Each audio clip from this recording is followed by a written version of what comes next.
Conor Benn beats Chris Eubank, man. Unanimous decision. You know what? First thing I'm going to say about that fight, yeah, obviously, to me, it's not the highest level quality boxing, innit? It's not world-class boxing. Like, this is more like a prize event, like more of an event type thing. Obviously, the British people, they support their own like crazy. You know what I'm saying? So both fighters are going to get paid massive. I think both of them are getting big money, you know what I'm saying? So for both fights. But see, to me, yeah, like, Conor Benn deserved this fight, innit? He was better than Chris Eubank this fight. It was an easy fight for him overall. Like, it was one-sided. Like, Chris Eubank's, this is a completely different Chris Eubank. I don't know what was going on in this fight. Like, he's weight drained. It's a money fight, innit? It's a money fight, innit? But you see, for me, yeah, like, overall, with like these fights and like with Chris Eubank, Conor Benn, and all those, this type of back and forth that they've been having and all the situations that they've been going through, yeah, they both deserve like credit for what they've done, innit? Because they've created like one of the best like scenarios that we've had in recent times.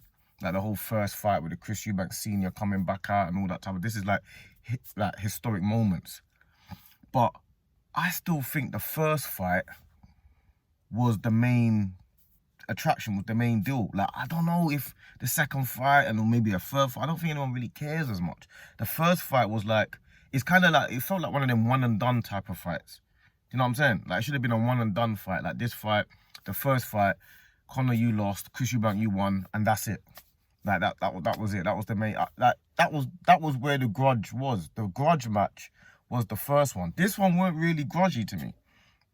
This one was just like a second fight, and whoever wins, wins, and it doesn't really matter. Like, I know, obviously, to Conor and his family, he's gonna be like, yes, I've got one over on you, and I get that for a man personally. But to talk about it from my point of view, it don't really make no difference to me. It doesn't really make no difference if they fight 5 more times and Conor wins 4. It makes no difference. The first fight, Chris Eubank won, and that was the main fight to me. That's how I see it. I don't know if everyone else sees it like that, but the main one was the first fight. That was the grudge match. That was we waiting for years for it. It was on, then it was off, and all that type of stuff. That was the main one for me. And once Chris Eubank won that one, I think he's got the bragging rights. That's just how I see it. Everything else is more of a personal thing for Conor Benn. But I don't know, man. I don't really. This second fight wasn't really anything for anyone to be shouting out about to me. That's just how I take it. Like, for Conor Benn, I think he's done well to kind of get to work on what he's worked on and to come back and to end up winning the fight. He needed that for himself and for his own confidence, because he was distraught after the first one. You know what I'm saying? But all this talk of like going down, and Eddie Hearn talking about how, yeah, he's gonna clean up the 147 division and doing some work. Bruv, you see, around those weights, 147, 154, where like Conor can beat a few people, but you're in the territory and the weight around of the Boots Ennises and the Victor Ortizes. You're even the Madrimovs and all those guys. You're around those guys. Like, being around those guys is a different bracket. Like, Errol Spence decides to come back. You're around all that. Do you know what I'm saying? Like, you're around these people. That's dangerous territory for any of these guys to be, because that fight is not a world-class fight. You know what I'm saying? When Anthony Joshua was fighting certain fighters, it was a big deal. He was in the world-class territory. Yeah, I don't think he's a world-class fighter, but he was at the best. He was in the best, fighting the best in the world. You know what I'm saying? He hasn't fought Fury, but he's fought the Usyks and he's fought the Klitschko's and he's fought those guys. Conor Benn hasn't touched that. He ain't even touched that level yet. His biggest fights are Chris Eubank. This is kind of old school Chris Eubank. This is not even the young Chris Eubanks with the James DeGales and all that, and the Billy Joe Saunderses. You're not even there. You're just at the old school, old Chris Eubank, finished Chris Eubank. Like, Chris Eubank knows that this is a money fight. Like, he's not thinking about fighting Canelo and all them guys and Crawford. Because you got to remember, these men are in Crawford's weight now.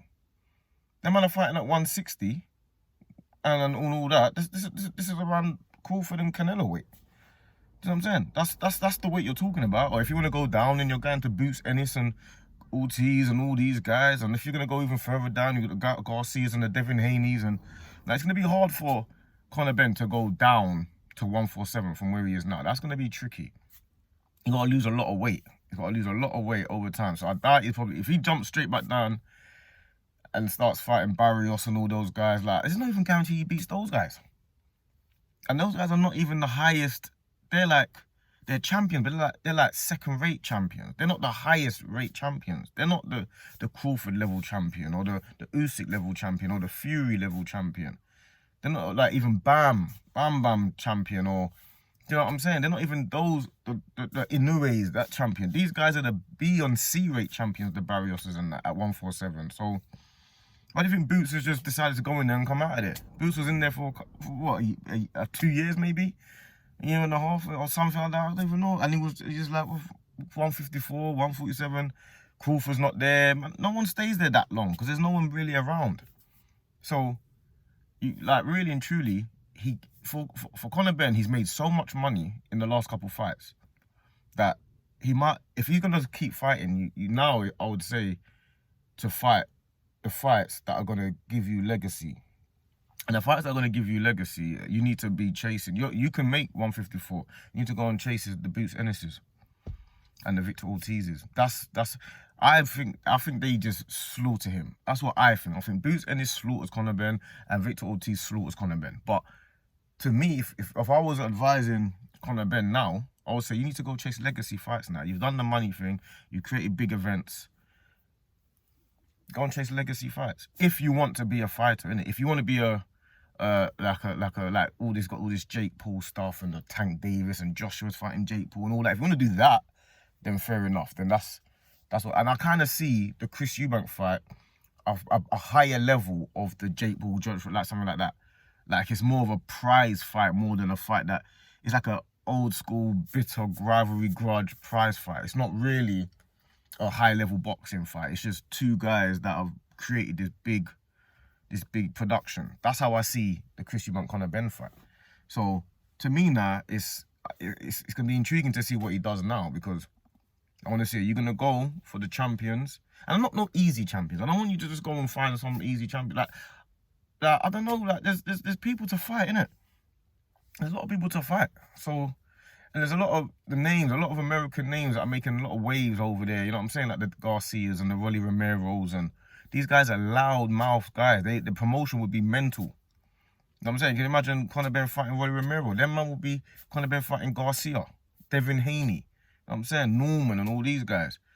Like, that's at 147 and I mean 147. So can he make 147? To me, I'll just say, listen, if you want to go and test yourself, go and fight the 154 guys, bro.